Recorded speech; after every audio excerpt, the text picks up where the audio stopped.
E aí pessoal, espero que esteja tudo certo. Hoje a gente tá aqui pra minha review do Starfield. Eu fiz o 100% do jogo, então essa vai ser uma análise a partir do ponto de vista do 100% do jogo. A galera sabe que pra RPG e tal eu adoro fazer isso, eu fiz isso com Cyberpunk, por exemplo. Então eu vou trazer essa review aqui pra vocês do 100% do Starfield. Fiz tudo o que tinha pra fazer. Eu tô no New Game Plus 11, eu fiz a quest das facções várias vezes.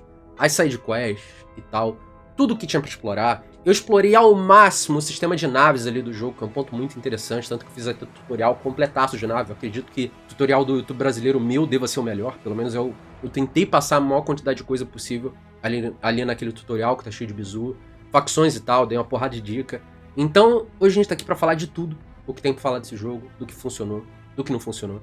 Porque tem pontos bem negativos assim no Starfield e tem pontos muito positivos. A galera sabe que eu gosto muito de RPG da Bethesda e RPG de um modo geral. Então, esse tipo de jogo é muito importante pra mim, porque ele acaba tendo uma visão muito pessoal. Então, pra vocês entenderem essa contextualização toda, vamos falar o que é Starfield, né? Que o Starfield, ele é um novo IP da Bethesda depois de 25 anos. A Bethesda, que há muito tempo, ela só tá trabalhando em Fallout, em The Elder Scrolls. Então, esse tipo de coisa em si é muito importante pra eles pra ter algo novo. E o Starfield traz isso, entende? Porque ele tem toda essa dinâmica de ficção científica. Mesmo outro jogo da Bethesda também tendo, como o próprio Fallout, mas o Starfield é aquele ficção científica com o feeling daquela ficção científica mesmo.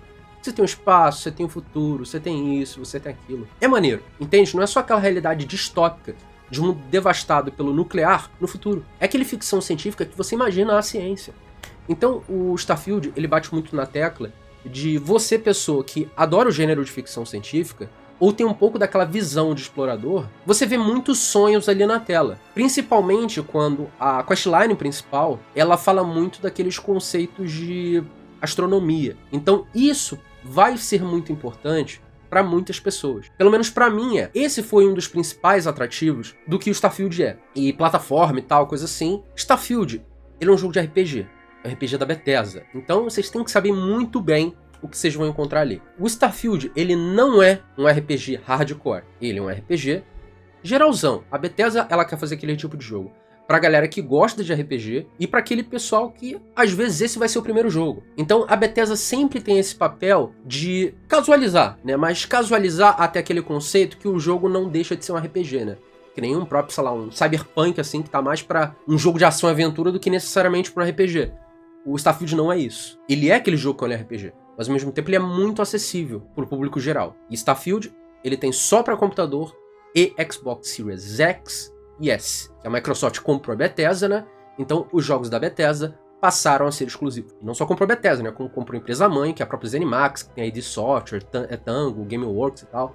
É uma porrada de estúdio. A gente sabe que a Bethesda ela acaba sendo muito famosa por algumas coisas, né? Que é geralmente aquela questão dos bugs. Porque é uma coisa que é muito encontrada em tudo quanto é jogo da Bethesda. Isso desde sempre. A gente vê muitos bugs assim que ficaram famosos no Skyrim, no Fallout 4. E o Starfield, ele sofre com esses problemas? Sim, mas o estado inicial desse jogo é menos se comparado ao próprio Skyrim e ao próprio Fallout 4. Ele está mais polido do que os dois no lançamento. Mas Starfield, na minha opinião, tá longe de um jogo polido. Porque ele tem problemas que você vai encontrar por aí. Às vezes você vai chegar, por exemplo, na base lá da Crimson Fleet, na The Key, e vão ter naves simplesmente parecendo um peão rodando, entendeu? Acontece esse tipo de coisa. E às vezes você vai ter uma experiência toda polida. Eu conheço gente que zerou o jogo e não aconteceu nenhum bug. Então isso demonstra que a experiência de Starfield, ela está bem acima da média do que a Bethesda geralmente tem a nível de polimento. Só que ao mesmo tempo, Starfield não é um jogo polido. Ele é aquele jogo polido pro padrão Bethesda. Isso que vocês têm que entender. Ele tem os seus bugs ali, assim como qualquer jogo da Bethesda tem. Mas pro lançamento dele, é supra-sumo comparado aos outros jogos que a Bethesda tem. Mas ainda é o jogo com os seus problemas de bug. Porque a Bethesda lança é muito polido. Performance, eu não vou considerar ela boa não, porque quando você chega nas grandes cidades, a performance do Starfield, às vezes ela dá umas quedas, às vezes dá umas engasgadas. Quando você tá fora das cidades, quando você tá em outros planetas, ou quando você tá em cidades menores, é liso. Mas dá umas engasgadas nas cidades principais. Só que, é o que eu falei, pra estar bom, pra mim tem que estar perfeito. Porque eu sou aquele tipo de pessoa que eu não vou exaltar o mínimo como qualidade. Pra mim, performance boa não faz mais do que obrigação. Então, se tem essas quedas, não tá bom. Mas para o padrão Bethesda, tá muito melhor do que eu esperava que fosse estar, entende? Porque Fallout 4 no lançamento era horrível em performance. E Skyrim também tinha muitos problemas. Então, no caso do Starfield, assim como eu falei do polimento, a performance ela está melhor do que o padrão Bethesda. Mas a gente não pode avaliar a partir do conceito do padrão Bethesda como se isso fosse uma coisa boa. Bom é estar polido e estar com a performance perfeita. Porque eu, como jogador, já estou um pouco cansado da indústria de games hoje, que quando um jogo sai até relativamente bem otimizado, a gente exalta isso como se fosse vitória. Eu sou contra isso. Eu acho que o jogo está sendo farmado que obrigação. Porque a gente está tão acostumado com coisa ruim, que hoje quando tem algo mais ou menos, ou algo razoável, a gente já está comemorando. Eu não concordo com isso. Porque a gente, é o que eu falei, a gente está tão acostumado com tudo errado, que quando lança alguma coisa com performance ok, tipo Starfield, a galera meio que surta. Mas eu não sou esse tipo de pessoa. Mas tudo bem, vamos lá continuar. A história do Starfield, ela começa com você. Você é uma pessoa que está trabalhando para uma mineradora chamada Argus. Você nessa mineradora, você acaba se deparando com um artefato logo no início. E você tocando nesse artefato, meio que a sua mente é transportada ali para o universo. Pelo menos é a sua sensação. Você sabe que tocando naquele artefato, você se deparou com alguma coisa especial. Alguma coisa que não é normal. Uma coisa que vai mudar a história da humanidade para sempre. E a história desse jogo gira em volta desses artefatos. Principalmente porque a facção principal que você encontra nesse jogo, que obrigatoriamente você vai se aliar a eles, é a Constelação. Que a Constelação é a facção dos exploradores espaciais. É a facção dos sonhadores. Porque no universo de Starfield, você acaba tendo meio que uma visão da sociedade onde eles abandonaram a exploração. As pessoas estão acomodadas. Então, eles não encaram a partir do momento que, beleza, tem ali um mundo, tem coisa que a gente não explorou, bora tentar ver o além? A sociedade tá tipo, tá bom, as coisas já estão boas e tal, não precisa mais. Ah, mas tem coisa ali e tal. Não precisa. Então, o Starfield, ele é uma história sobre a curiosidade do ser humano para levar a sociedade para um novo degrau. Encarem isso. Starfield é uma história sobre o homem, o ser humano. Não é história sobre outra coisa. Então, é a história daquele espírito explorador. Aquele espírito desbravador. Aquele espírito que em algum momento da sua vida você já teve. Quando você era pequeno, ou então quando você era adolescente, uma pessoa cheia de sonhos. Você pensava em descobrir alguma coisa. Eu era assim. Eu sempre tive o sonho de conseguir entrar numa nave, sair do planeta, explorar, ser astronauta, esse tipo de coisa. Eu sempre pensei muito nessas coisas. Então, a astronomia, pelo menos a nível de sonhador, sempre foi uma coisa muito presente na minha vida. E esse jogo desperta esse sentimento. E isso é muito especial, porque esse jogo é especial para isso. Entende? Porque ele desperta uma coisa que acaba sendo muito emocionante muitas vezes. E essa sensação do emocionante que faz o jogo ter uma proximidade muito grande com várias pessoas. Foi justamente esse principal ponto que me atraiu para o Starfield. Então você está dentro ali da constelação, que o plot da história vai evoluindo de uma forma, cara, a galera não tem ideia. Essa é a melhor main quest que a Bethesda já fez. A main quest do Skyrim é uma bosta. A main quest do Fallout 4 é mais ou menos.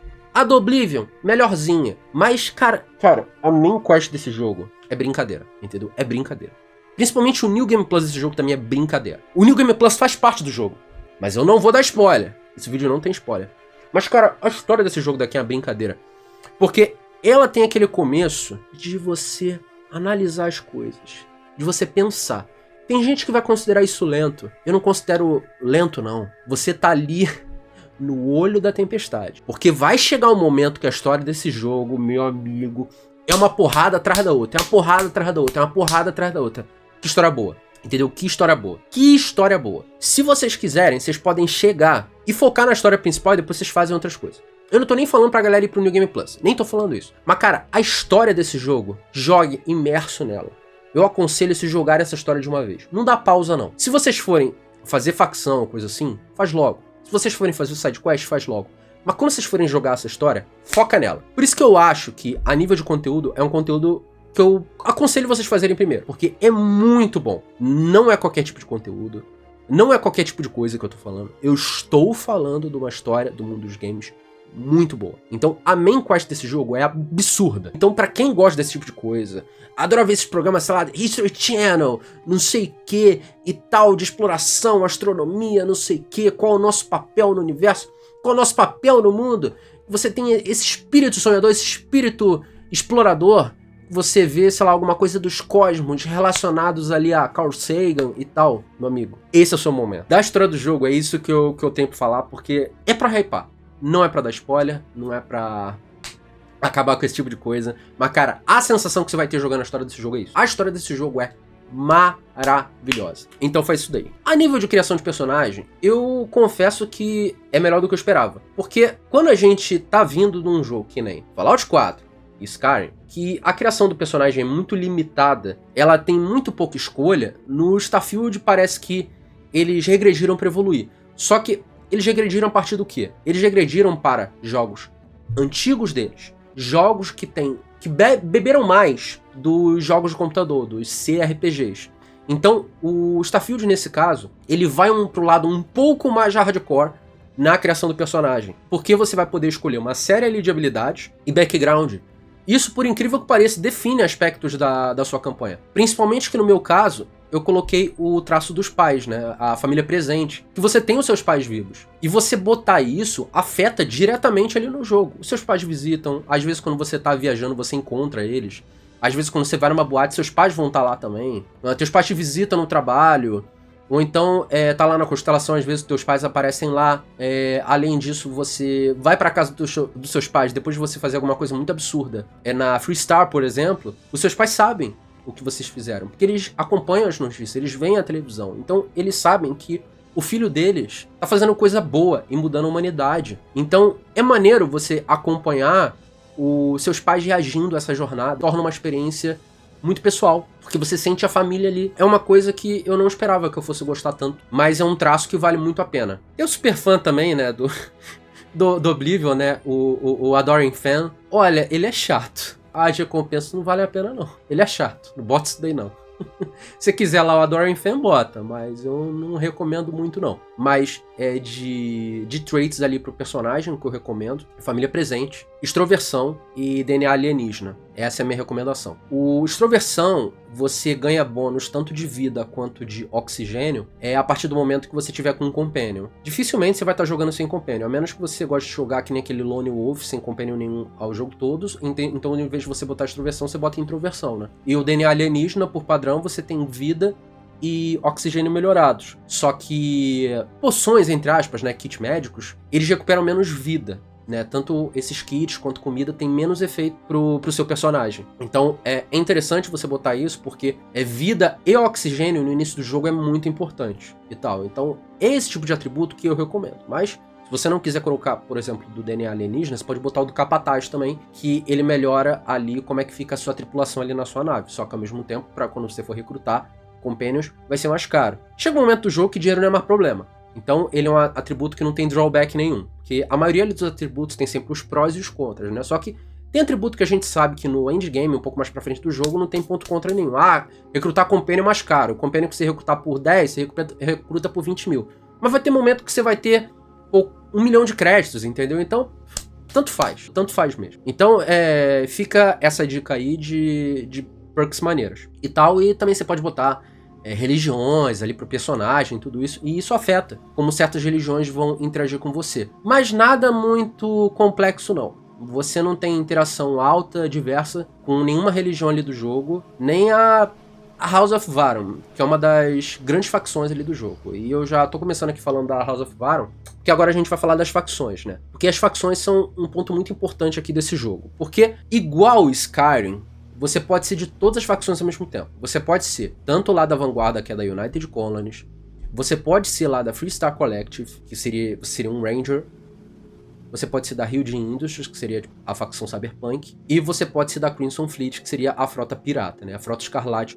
No caso da United Colonies, a campanha é Tropas Estelares. Tanto o plot, que é sobre terramorfos e tal, uma ameaça, entre aspas, alienígena, que vai acabar com a humanidade, tem muitos pontos de paralelos com os alienígenas, insetos do Tropas Estelares. Então, automaticamente, isso é uma referência grande à obra do Robert A. Heinlein, que é o escritor de Tropas Estelares. Então, toda essa campanha da Vanguarda é uma grande homenagem a Tropas Estelares. Eu não sei se foi intencional, mas é muito parecido. Tanto que para você se tornar um cidadão lá em Nova Atlântida, em todo o território da United Colonies, você tem que servir a United Colonies. Você tem que servir ali pela Vanguarda e tal, e qualquer outros meios ali de servidão que eles vão ter. E eles consideram servir, por exemplo, exército. É um exemplo ali, você tem ali a parte administrativa do exército, laboratório, inteligência, esse tipo de coisa. Então, para você se tornar um cidadão, é necessário o serviço. É o tipo de coisa que acontece na federação do Tropas Estelares. E é um tipo de atitude, eu acho que bem legal ali pro jogo, pra eles implementarem e tal, dar uma diferenciada, né? Não é uma coisa normal, né? Então, a lore da United Colonies eu achei bem legal. E além disso, a quest ela também prossegue de uma forma que você pode interferir tanto na fauna quanto na flora ali do jogo. É uma parte que eu achei bem legal. Eu não vou dar spoiler não, mas existe escolha ali no jogo que vai afetar o universo como um todo. Então, a questline ali da Vanguarda, eu achei ela bem legal, entendeu? É uma das melhores ali questlines do jogo todo, com toda certeza. Depois a gente tem ali a da Freestar Collective. É uma questline cowboy, entendeu? Ela é uma questline cowboy. Você vai chegar lá, você vai fazer aquelas tuas coisas ali na cidade de Aquila, você vai ser um suplente de início, aí depois você vai meio que vai se tornar um ranger, e você vai fazendo todas aquelas coisas ali naquela vibe meio cowboy. Tem muito vai e volta, né? Tem traição, tem coisa assim. É bem legal. Existe algum tipo de inteligência para você investigar executivos que estão relacionados ali à facção e tudo isso. Isso daí é bem legal.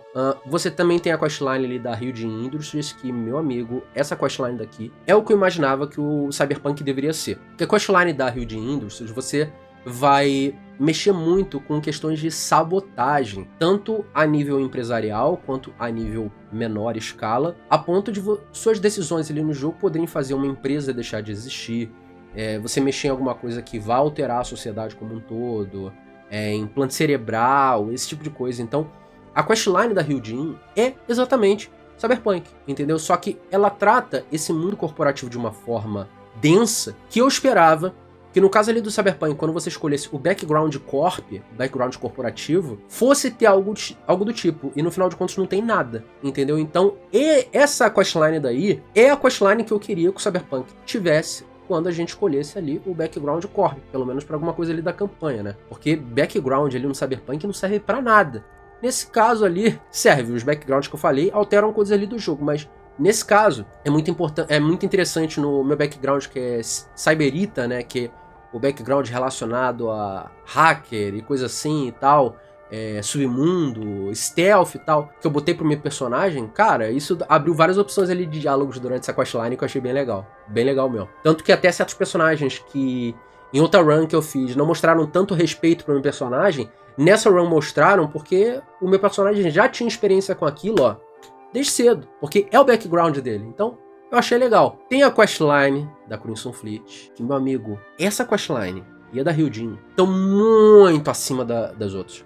Muito acima, muito acima. A questline da Crimson Fleet é uma coisa, sério, bizarra. Porque, por incrível que pareça, é a questline que mais tem companheirismo de todas elas. Eu não esperava isso, mas não vou entrar em detalhe. Mas a questline da Crimson Fleet, ela começa lenta. Mas depois, quando esse negócio engrena, meu amigo, vocês não estão preparados para o que vai acontecer, não. Vocês não estão preparados, entendeu? Não estão preparados para o que vai acontecer na questline ali da Crimson Fleet. Ela é maravilhosa. Olha, e vai render muito dinheiro, entende? Vai render muito dinheiro essa questline, porque a missão final, por exemplo, ela já rende 300 mil. Isso tirando tudo que você vai conseguir ali durante a questline, e também sem considerar as missões ali que você vai desbloquear no terminal lá dentro da The Key, né, que é a chave onde fica lá a Crimson Fleet, que paga bastante bem, né? Já teve missão lá que dropou pra mim pagando mais de 10 mil. E você pode pegar várias missões ao mesmo tempo, e às vezes dropam as missões bem perto uma da outra, você vai praticar pirataria em ambientes ali juntos, é bem interessante, cara. Só que a gente tá falando por enquanto só flores, né? Só que essa parte me deixa meio irritado, relacionado a essas questlines que já tem algumas pessoas que sabem, tal, minha opinião, mas eu fiquei bem irritado. Porque se tem uma coisa que o Skyrim faz bem, é você ter a sensação de pertencimento àquele mundo e respeitar um pouco a sua progressão. Eu acho que no Skyrim é meio over, né? Tipo, é demais. Só que do Starfield, eu acho que é de menos. E como assim, Gabriel? Questline lá da United Colonies, você tem toda aquela questão de se tornar cidadão. É óbvio que você vai se tornar cidadão. É óbvio. Só que ao mesmo tempo, você nunca vai se tornar um membro importante da United Colonies. Você não se torna. Aí você pensa ali, isso é só pra United Colonies. Não, isso é pra Freestar e isso é pra Hyojin. Você não se torna. Na Hyojin, você não se torna executivo. É uma coisa que o jogo não respeita a sua progressão, porque você nota claramente que o seu personagem, ele tá ali naquele ambiente muito acima dos outros. E os outros reagem a você notando que você está muito acima, porque coisas que você faz, no início da questline da United Colonies, por exemplo, logo no final da primeira missão, quando você vai depois reportar lá o comandante Tuala, você fala o que aconteceu na tua primeira missão, a reação dele é holy shit, entendeu? Essa é a reação dele. Ele não espera. Você já vê logo no início da questline que você é o ponto fora da curva. E você continua sendo o ponto fora da curva absurdamente na campanha inteira da United Colonies. Isso acontece na Hyojin, isso acontece lá na Freestar. Você é o ponto fora da curva de tudo. Só que você nunca se torna o ponto fora da curva lá dentro da organização. Você tá muito acima dos outros. Mas você não se torna nada. Você continua sendo um aleatório. Eu acho que na United Colonies você tinha que galgar a posição ali dentro. Porque você não galga nada. Entendeu? Isso que me deixa meio assim, porque por que você não vai galgar nada ali? Cara, você salva todo mundo. O que você faz ali é bizarro. Entendeu? O que você faz ali é bizarro. Mas você não galga. A Hyojin, por exemplo, que é aquela questline lá corporativa. Você não vira um executivo. Por que não? Você começa a questline como uma ferramenta descartável dos executivos. Você faz o serviço sujo, obviamente você é importante, mas você tá numa posição que eles podem te descartar a qualquer momento. Que a sua posição é isso. Só que você também vai fazer uma coisa tão absurda, mas tão absurda, a ponto que vai ter parte lá da missão que você vai poder interferir em tudo o que vai acontecer numa reunião executiva, a ponto de definir futuro de empresas com vários finais ali. Você não é recompensado por isso, você vai continuar como um agente descartável e você não vira executivo. Ah, mas Gabriel, mas no caso ali da Hyojin você sobe uma posição. Ok, mas a própria galera da Hyojin fala pra você que provavelmente você é o melhor asset da empresa. Beleza, você é o melhor asset da empresa. Você se tornou executivo? Você se tornou alguma coisa ali dentro da empresa? Não. Chega lá com a questline inteira. Se você fizer as missões ali tudo certinho, ninguém nunca te vê fazer as missões ali em stealth, cara, você vai ganhando os bônus. Mas na conversa, você vai vendo as pessoas falando pra você sobre o seu bônus. Não é normal nenhum agente receber bônus. O meu personagem recebeu bônus em todas as missões, inclusive na última. Eu fiz literalmente uma run 100% em stealth. Ninguém me viu nenhuma vez. Recebi bônus em tudo. Eu estou muito acima de tudo. Beleza, é isso daí. Isso é um tipo de coisa que o Skyrim respeita. Porque no Skyrim você se torna líder das facções. Eu acho que líder de tudo é exagero. Entendeu? Eu acho que é exagero. Mas galga um pouquinho, pô. Galga um pouquinho. Na United Colonies, deixa eu ser, sei lá, um major ali, um comandante, um capitão, ou alguma coisa. Ou na Freestar ali, que o cara é um ranger, você vê que certos rangers têm jurisdições. Sei lá, tem um ranger que tem jurisdição de Neon, tem um ranger que tem jurisdição de Aquila, tem um ranger que tem jurisdição, sei lá, da Clínica, que é uma base espacial de medicina. Por que não? Entendeu? Por que não? Por que não chega em algum momento, sei lá, em Aquila, o delegado se aposenta e tu vira o delegado? Você não vai se tornar o líder da Freestar, nem nada disso. Você é um delegado. Ali, tipo um xerife. Ou então você se torna o ranger de algum local. Por que não? Por que não galga? Porque na Ryujin, que é uma quest corporativa, você não se torna um executivo. Tanto que tem momento lá da quest, umas 2 ou 3 vezes. Você senta na mesa com os executivos. Você toma decisões ali. Mas você não é um deles. Eu não falei da questline da Crimson Fleet. Por que não? Porque na questline da Crimson Fleet, você galga. Você se torna alguém importante. Todo mundo ali fala que você é importante. Todo mundo ali fala que, cara, você é muito absurdo. A gente não teria conseguido sem você. Aí o que acontece no final da questline da Crimson Fleet? Você vira comandante. Comandante. Você é um dos comandantes da Crimson Fleet. Tanto que você vai ganhar uma sala lá na base de Key de comandante só pra você. Você não se torna o líder da Crimson Fleet. Mas, entre aspas, é como se você fosse um dos generais deles. Uma das pessoas mais importantes. Você vai estar acima lá de posição de 90% ali da Crimson Fleet. Entendeu? Por que isso não nas outras? O seu personagem é especial. Ele não é um aleatório. E eu não tô falando pra você ser líder. Eu senti que faltou a progressão. ali. Faltou e muito a progressão. Porque ao mesmo tempo que as quests são muito boas, elas não têm progressão a nível de você galgar um degrau ali na sociedade. Falando disso, eu tenho que falar dos Companions, né? Porque um ponto que eu tinha bastante medo ali no Starfield foi quando foi anunciado que os Companions todos eram da Constelação. E, olha, vamos falar o seguinte. Você tem um Companion lá, que é da Sarah Morgan. Você tem um Companion que é a Andreja. Você tem um Companion que é o Sam Cole. E você tem um Companion que é o Barrett. A história de todos eles é muito boa. Principalmente a história lá da Sarah Morgan e a história da Andreja. A história do Sam Cole eu acho bem maneira, mas eu acho que ele é muito apelativo pra fanfic, pra garota e tal, que quiser jogar e que tem um par romântico ali masculino, né? Daquele pai solteirão, que o cara é muito legal. Do Barrett também, que se ajuda ele bastante, mas eu acho a questline dele é normal. Esses três são muito boas, com destaque, pra mim, da Sarah Morgan, porque eu gostei muito da questline dela, porque ela fala muito daquelas questões ali do sonho, né? Que vocês sabem que eu sou uma pessoa muito sonhadora. Então, quando ela fala de por que ela se juntou à Constelação, de como ela se tornou líder e tal, quem ajudou ela, quem foi a mentora, quem foi isso, quem foi aquilo, maravilhoso. Fino do fino. A história da Sarah Morgan é muito boa. Tanto que você nota ela ser difícil pra ser conquistada, porque ela tem motivo pra isso. Entende? Porque ela é uma pessoa com muitos problemas ali na vida dela. Muitos problemas. E você vai ajudar ela a resolver esses traumas. Isso é maravilhoso, cara. Você tem uma progressão. E no final, quando ela se abre a nível de sentimentalismo, ela vira ou tua melhor amiga, ou tua namorada, que depois pode evoluir pra esposa. Cara, quando o teu personagem casa com ela, ela vira até, tipo, aquela esposa chiclete, que quando tá... Cara, quando tá perto de você, ela quer estar perto o tempo todo. Ela sai daquele personagem rocha, que não quer papo com você de jeito nenhum. De jeito nenhum. Pra depois, no final, ela já se entregou completamente. É maneiro você ver essa progressão de personagem, porque é muito justo. A Andreja, ela também é uma pessoa com muitos desses problemas e tal. Ela tem um passado um pouco mais misterioso do que a Sarah Morgan. Eu não vou falar o que é, porque isso vai estragar a experiência de vocês, porque tem meio que uns plot twists ali na questline da Andreja que eu não vou falar. É um plot twist bem legal, principalmente relacionado a grandes coisas relacionadas a facções ali no jogo. É muito legal, porque a questline dela meio que dá uma visão diferenciada pra vocês, pra outras coisas de facção que a própria história principal não explica, então já faça. Mesmo que você faça romance com outro personagem, faz amizade com a Andreja. Faz, vale a pena.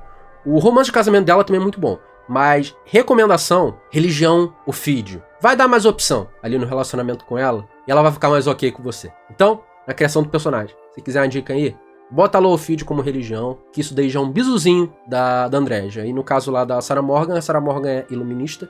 Iluminista significa que não acredita em nenhuma divindade. Então, se você também quiser algumas opções ali, diálogo mais para Sarah Morgan, é religião ali iluminista. Que seria, entre aspas, ateu, né, no caso. Então, é isso daí. Porque existe religião ateia no Starfield. Seria tipo isso, que seriam os iluministas, né, que acreditam que não tem nenhum deus, nenhum ser superior. Nem nada disso. Tem um grande ofídio, tem outras coisas. Mas, é só para contextualizar.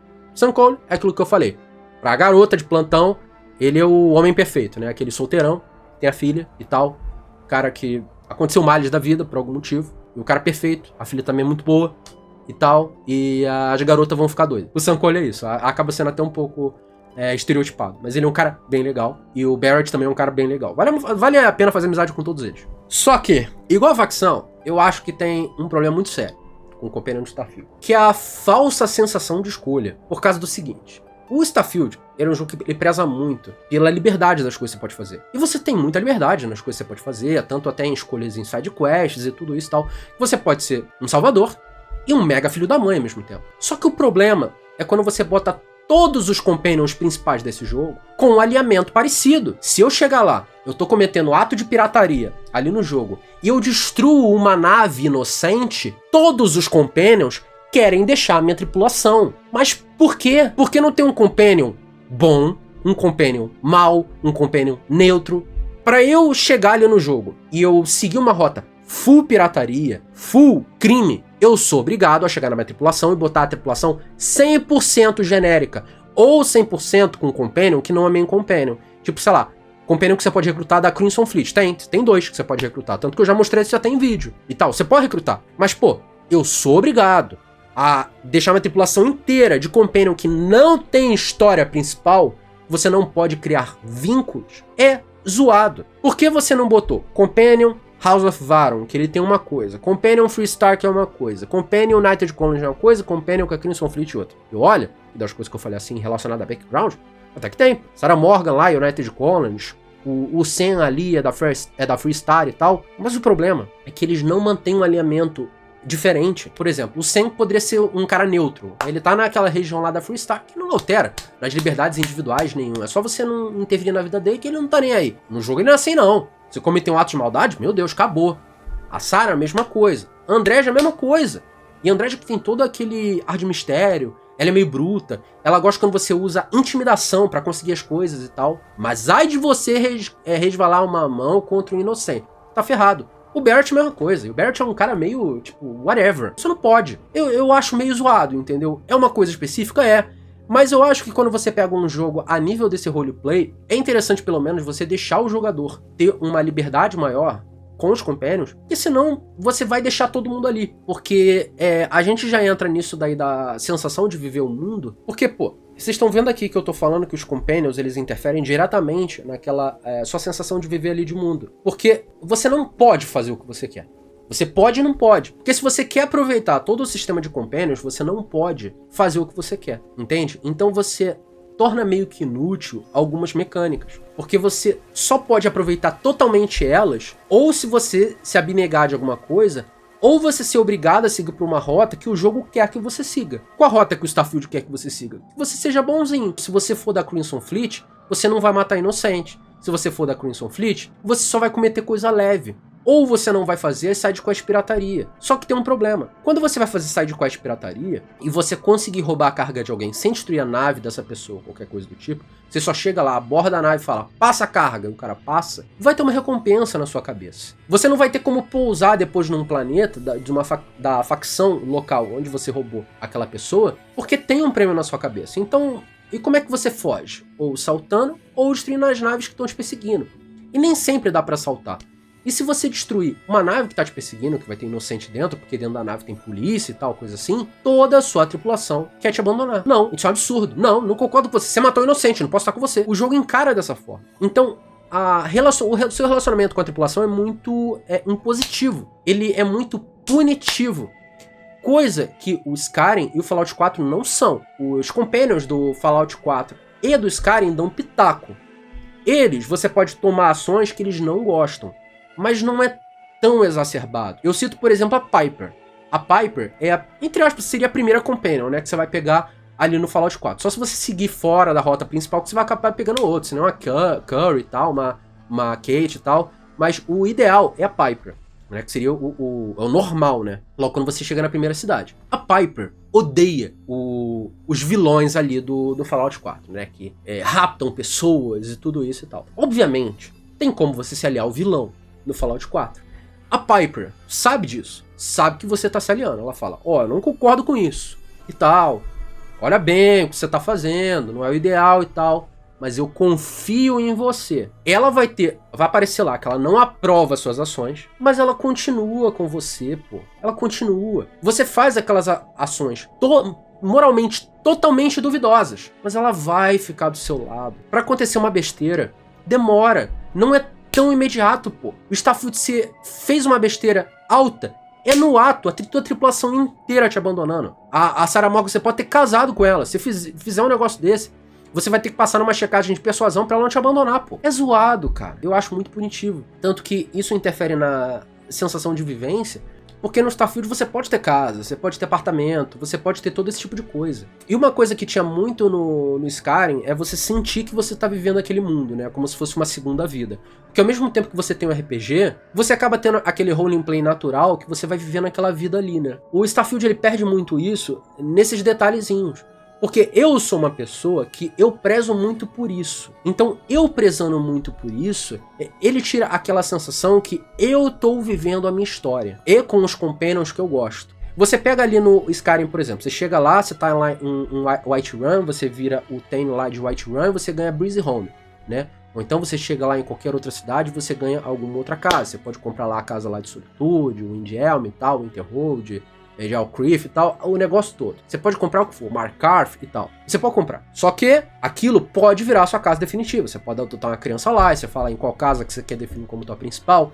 Você chega lá e tu casa com alguém, você pode definir como a principal. E você, não necessariamente você tem que casar com uma pessoa que tá relacionada a alguma questline com você, ou nem que seja o seu Sword Shield, né, que seria a própria Lydia ali no início, né, seria o seu Sword Shield lá de Whiterun. Você não precisa disso, você tem várias opções ali de relacionamento. Obviamente é uma coisa totalmente leviana, mas às vezes, sei lá, gostou de uma pessoa tal, você chega lá e pum, tem uma relação ali com a pessoa e tal, e você tem aquela sensação de vida ali dentro, né.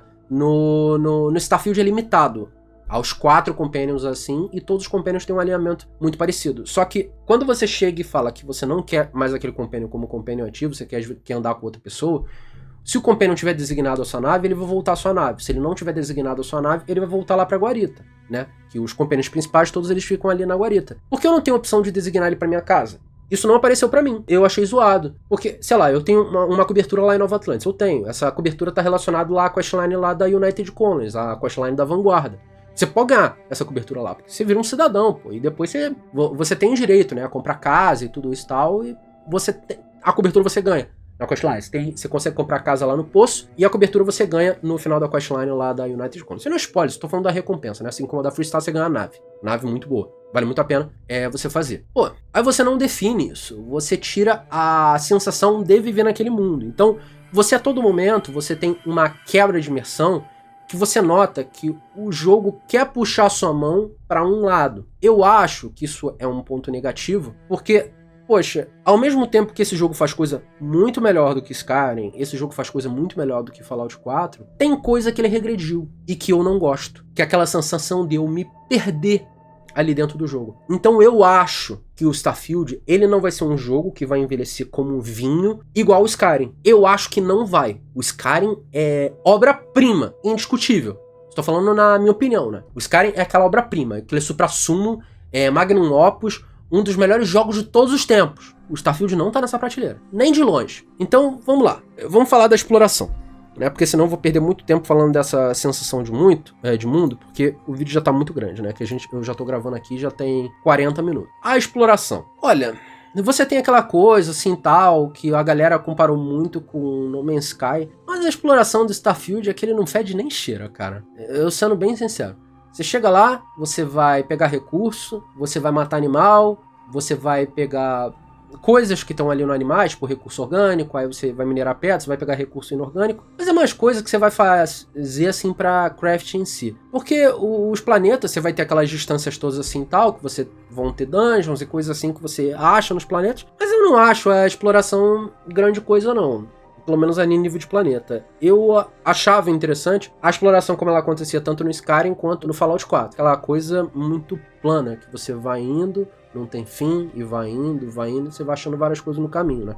Porque no Starfield você tem que ficar saltando, né? Entre os planetas. Então, isso não vai ter aquela exploração o tempo todo que ela parece contínua, né? Porque você tem que sair de um planeta para outro. É legal, só que eu acho que também ter muita tela de load, eu não tô nem reclamando dos loads em si, e sim que os loads, eles parecem muito loadings, então eu acho que em alguns momentos, para você tentar tornar isso um pouco mais orgânico, seria interessante ter algumas animaçõezinhas ali mais, assim, de você prolongar aquela animação de sair do planeta, ou você, quando tá em algum lugar, você vai saltar para outro local, você botar alguma animaçãozinha de salto no momento que você estivesse dando fast travel, porque no jogo em si você tem animação de salto, se você saltar a nave, no momento que você estiver ali no espaço, você estiver selecionando o objetivo ali pelo X. Mas se você for pelo teu mapa, ou se você tiver pousado no planeta, por exemplo, não vai, ele só vai dar o fast travel e ele vai aparecer aquela tela. Então, nesse caso, para aparecer uma exploração um pouco mais contínua, seria necessário você botar algumas telinhas ali um pouco ali a mais, para você tentar tornar mais orgânica essa experiência. Porque às vezes você só entra, sei lá, num local, o local não tem nada. Só que a dungeon, ela tá dentro de outra porta, mas o local já não tem nada. Aí você entra nessa outra porta, tem outro loading. Eu acho que é meio que desnecessário. Ou então você chega lá e maqueia os loads assim com essas açõezinhas, porque todo jogo parece contínuo. Você sabe que é um load, mas a questão é que no feeling do decorrer da gameplay, ele não parece tanto. Isso ferra muito o ritmo da exploração do jogo como um todo, Ainda mais que a exploração é meio que tanto faz. Você vai achar ali do planeta de novo e coisa assim, é coisa que tem no Fallout, é coisa que tem ali no próprio The Elder Scrolls e tal. Eu vou citar, tipo, Skyrim e Fallout 4, que são jogos mais próximos, mas no caso ali não tem mistério, não. É mineração de recurso e tal, e pegar recurso de animal, cara, é tanto faz, entendeu? É tanto faz. É pra tu pegar coisa, pra tu criar outpost, que aliás a criação de outpost nesse jogo eu achei bem tanto faz. Você vai criar fábrica pra minerar recurso. Então fazer farm pra quebrar XP ali no jogo, que você consegue fazer essas coisas com outpost. Mas de modo geral, eu achava maneiro como os outposts funcionavam ali no Fallout 4, porque como você criava ali uma comunidade que tava ligada ali diretamente ali com o mundo, tinham pessoas que iam te visitar, né? Pô, o Gabriel tá defendendo o outpost ali do Fallout 4. Pior que eu tô, cara. Aquela coisa ali dos Minutemen é bem chatinha. Mas quando você cria lá um outpost, tipo um Sanctuary, uma coisa assim e tal, que você nota que o negócio tá progredindo, e você nota que aquela comunidade começa a ter interação com outras coisas ali no jogo, você sente ali que é um pouquinho vivo. Tanto que eu sempre voltava lá pra Sanctuary, ficava ali um pouco tal, era meio aconchegante. Eu gosto de fazer esse tipo de coisa. E tal, meio que um roleplayzinho mínimo, né? Que vocês sabem, igual naquele negócio, na parte do vídeo que eu falei de sensação de vida, né? Esse tipo de coisa eu acho muito importante. Essas coisas são muito interessantes pra você tornar, de novo, a experiência unificada. Então, nesse caso, outpost eu acho muito tanto faz. No planeta em si, cara, você vai abrir lá o scanner, você vai ali dos pontos que tá dizendo que tem alguma coisa ali, você vai lá para ter algum templo, vai ter alguma dungeon, pode ter algum segredo. Show de bola. Você vai ali nos lugares, você vai nos pontos principais ali do planeta. Você nem precisa necessariamente saltar para lugares onde não tá aqueles landmarks principais, né, aqueles pontos principais ali no planeta. Você pode só saltar nos pontos ali principais ali que tá de boa. Obviamente, em alguns lugares vão ter coisas diferentes assim quando você salta, mas você vai ter uma experiência, sei lá, de 200, 300 horas assim, só indo nos lugares principais ali dos planetas, que tá bem de boa, entendeu? Tá bem de boa mesmo. Você não vai fazer tudo de tudo. Sem... Cara, isso daí é anos jogando, pra você ir descobrindo coisas, às vezes tem alguma coisa num ponto muito específico assim. Ainda mais nesse caso no Starfield, as coisas não estão todas indicadas assim. Então, isso vai demorar muito tempo. Mas, de qualquer forma, eu acho que de exploração é isso daí. Eu já sabia que eu não ia explorar tanto isso daí da mineração, dos outposts. Eu fiz, tanto que eu fiz todos o 100% ali nas conquistas, troféus, igual que vocês querem chamar, platina, meu, o caceta 4. Mas eu achei que ia ser um pouquinho melhor do que isso. Mas não é não. É bem tanto faz. Você só vai lá pra pegar o que você precisa. Não tem nada a ver com o No Man's Sky. Logo quando você já começa nesse negócio aí, você já vê que não tem nada a ver. É maneiro, assim, eu sei que tem gente que gosta de chegar, vai fazer o 100% ali do planeta, vai escanear o negócio todo e tal. Pra mim, eu não gostei. Eu não me interessei em fazer isso. Não me interessei. Teve um planeta que eu fiz porque eu precisava fazer, entendeu? Porque eu tava atrás de algum minério, alguma coisa assim, pra craftar.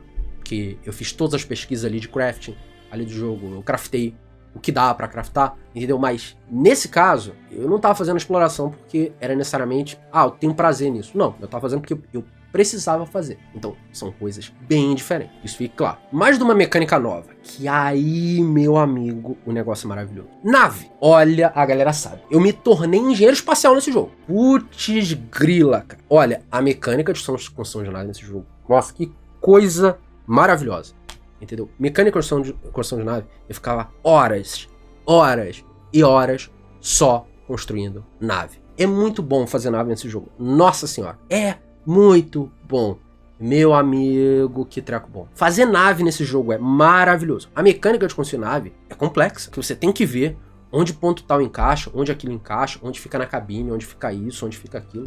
Eu não esperava não. É uma mecânica muito bem feita, dá pra fazer tudo. Desde um caça até quase um destroyer, um cargueiro ou uma nave só de transporte tal, de pessoa. Cara, tu faz o que quiser. Dá pra fazer tudo. Desde uma nave que tem aparência de nave até, sei lá, um animal. Uma dica pra vocês: façam as questlines das facções, porque dependendo da facção que você fizer, você desbloqueia peças que só pessoas de certas facções têm acesso. Exemplo, a United Colonies. Você vai fazer a questline da United Colonies, você vai ter acesso a peças da United Colonies, assim como você vai ter acesso a peças da Crimson Fleet. Então, essas coisas são bem legais. Combate de nave, cara, de modo geral, eu achei bom. Ele é um combate casual, por incrível que pareça. Eu, como tô acostumado a jogar Elite Dangerous e tal, eu não achei difícil. Mas eu sei que tem pessoas que acharam difícil e tal, porque também combate espacial não é uma coisa muito normal, né? De forma geral, as pessoas não jogam tanto isso. Mas como eu, joguei muito Elite Dangerous, joguei muito No Man's Sky e tal, coisa assim, isso daí foi uma mão com açúcar. É tu chegar lá fazer o negócio e acabou. Isso daí não vai ser mais difícil que Elite Dangerous, tipo, nem ferrando. O combate de nave eu achei bem de boa, bem divertido. É muito gratificante você explodir os outros ali no espaço. Principalmente você dar dano em sistemas e você abordar naves. Nossa, isso é muito maravilhoso. Cara, isso é muito maravilhoso. Abordem as pessoas. Sério, abordem as pessoas. Isso é muito absurdo. E a P é aquela evolução natural, né, do combate do Fallout 4. Eu já achava o combate do Fallout 4 bom. O Starfield, pô, elevou isso a muitos níveis, né? É um jogo que tem uma gameplay muito boa, é muito interessante. O combate vai ser afetado tanto pela atmosfera do planeta, gravidade zero, coisas assim. Isso é muito legal. Tanto que afeta até a queda da munição e tal, dos projéteis, né? Das balas, etc. Afeta tudo isso. Então, o combate desse jogo é muito bom. Tão bom que tem colega meu que queria um multiplayer desse jogo só pra ficar jogando como se fosse um FPS matando os outros. Então, se a pessoa pensa assim, e as pessoas gostam de COD, você sabe que os caras acertaram na gameplay. Então você tem todo tipo de nave, cara. E isso daí é muito absurdo. Todo tipo de nave, todo tipo de arma e tal. Então a gameplay de forma geral desse jogo é muito boa. De forma geral é muito bom e funciona muito bem. E falando em funcionar, né, pra gente concluir esse vídeo também, o que funcionou em Starfield? Pra mim, a história funcionou. Porque eu vou falar a partir dos tópicos aqui desse vídeo, né? A história funcionou. Tá entre as melhores histórias, assim, da Bethesda. De longe. Main Quest pra mim é a minha favorita. A história funcionou muito. A criação de personagens está muito bem feita. Os perks e tal, e o background que você bota ali, você sente que afeta ali no jogo, você sente que afeta parte da sua experiência. Então você sente que você tem um roleplay muito bom. As facções também. Eu sinto que as facções funcionam. As histórias são muito boas. Só que as facções funcionam a partir do momento das histórias. Mas eu não acho que elas funcionam a partir do momento que você sente que você está vivendo nas facções. Porque eu acho que faltou mais para a experiência de vivência das facções. Tanto que eu abordei bastante isso por minutos assim no vídeo. Tanto nas facções, quanto agora na parte aqui dos Companions, que eu acho que os Companions funcionam. As histórias são muito boas. Só que, se você tem esses 4 Companions assim, que funcionam assim, poderia ter outros. Poderiam ter outros Companions com outras histórias, com alinhamentos morais diferentes. O problema não é com a Sarah Morgan, meu problema não é com a Andreja, meu problema não é com o Sam Cole e nem com o Barrett. O problema é todos os Companions terem um alinhamento moral igual. Aí tu fica, pô, todos são bons. Você matar um inocente, todos vão ficar com raiva de você e querer sair da tua tripulação. Isso não é legal, isso não é justo com o jogador. Porque você pega em outros jogos assim, isso não acontece. Eu vou citar um exemplo aqui, o próprio Baldur's Gate 3, que depois eu vou fazer uma análise aqui no canal. O Baldur's Gate 3, você tem, por exemplo, a Shadowheart, que a Shadowheart, ela tem alinhamento moral diferente, dependendo da escolha que você fizer, numa parte ali do jogo.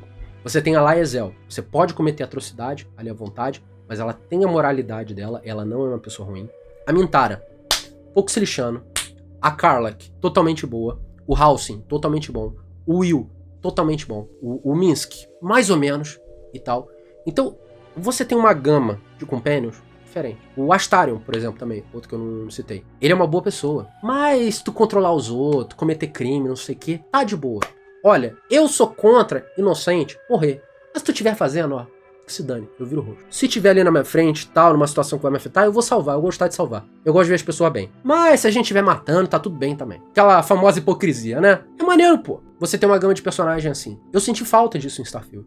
Porque todos os personagens de você esperam coisas parecidas. Porque a Sarah Morgan, ela é aquela personagem que não é bruta. Ela tem os seus pontos. A Andrea já é meio bruta.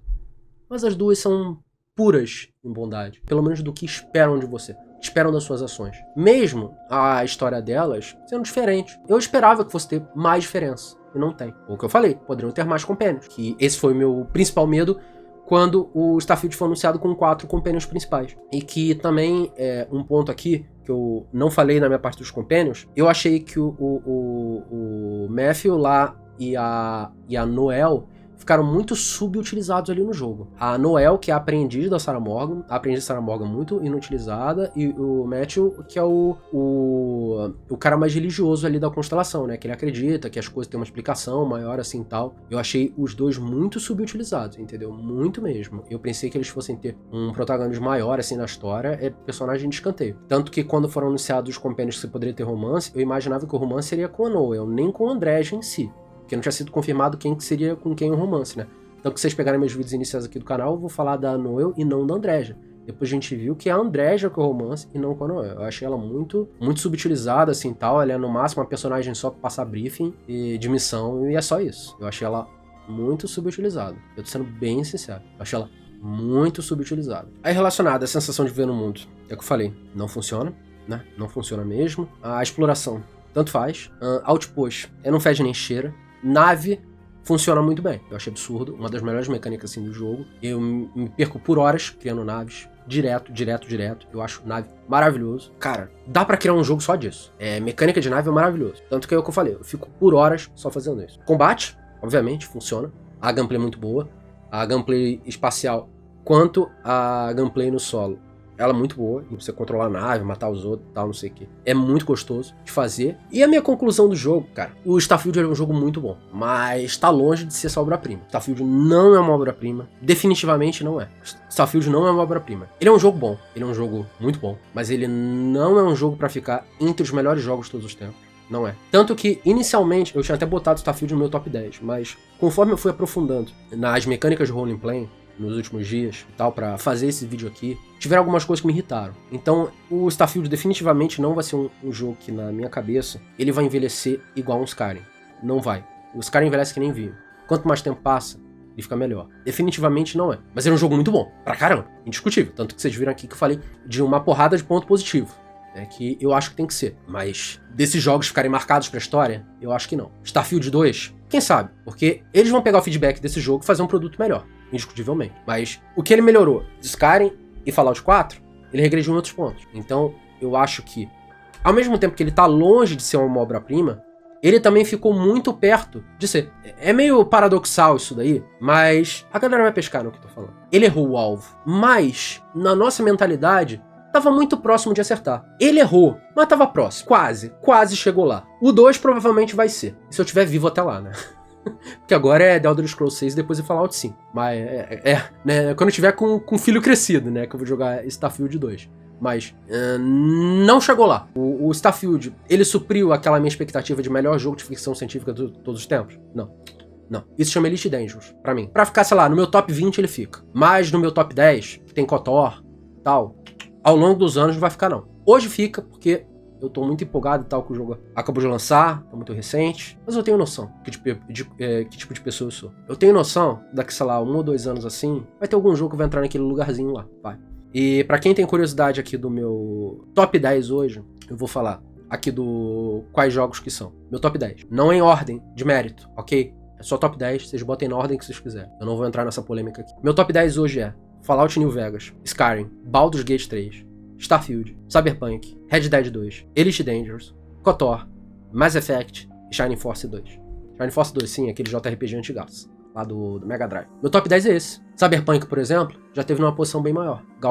Bem maior. Diminuiu muito. Pode ser que no 2.0 suba muito no meu conceito, né? Que a galera sabe que eu adoro essa temática, sabe? Por isso que eu amei a questline da Ryujin Industries também. Amo essa temática, Cyberpunk e tal. Mas não confundam. Todos esses jogos são bons pra cacete. Todos são muito bons. Mas pontos de obra-prima, o Starfield não é não. Então, é isso daí, que eu acho que eu já falei por muito tempo e tal.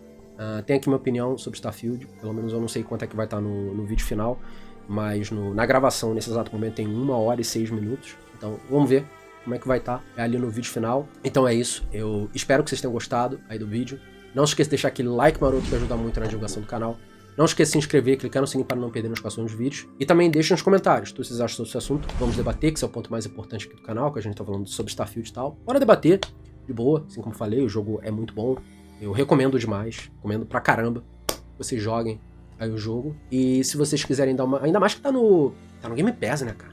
Então, se vocês não concordam com o que eu falei, chega lá, testa o jogo. Jogo muito bom, melhor jogo da vida pra você e tal. Ou achou ruim, não sei. É a tua opinião, cara. Então, bora debater. Você concorda comigo ou não?